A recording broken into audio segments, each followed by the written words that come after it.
সম্মানিত ভিউয়ার্স, আজ দেখাবো যাদের নিয়ে ডায়াবেটিস হয়ে গেছে বা ডায়াবেটিসের কারণে জিনিসটা একবার নিস্তেজ হয়ে গেছে, এখন আর আগের মতো দাঁড়ায় না খাড়ে না, তারা এই বেল কন্ডম ব্যবহার করবেন। বেল কন্ডম কেন ব্যবহার করবেন?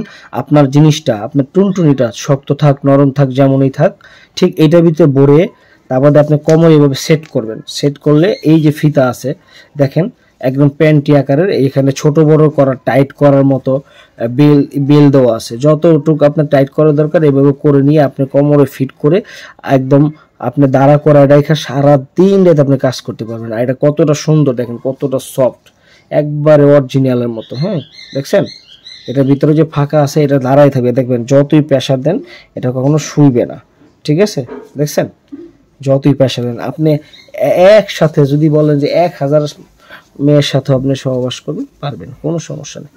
যাদের নিয়ে এটা এই জন্যই ব্যবহার করে, অনেকের আছে ডায়াবেটিসের কারণে একবারে শেষ হয়ে গেছে, অনেকে আপনাকে বয়স বেশির কারণে শেষ হয়ে গেছে। এখন যারই যেমন থাক, দেখা যাচ্ছে এই শেষ হয়ে যাওয়ার কারণে আপনারা এখন আর মনে শান্তি পাচ্ছেন না, তারা ফ্যামিলিতে প্যান প্যান ভ্যান প্যান যে হলেন, তো সেই কারণে আপনারা এটা ব্যবহার করতে পারেন। তো যারা নিতে চান স্ক্রিনে দেখানো নাম্বারে কল দিয়ে অর্ডার করবেন।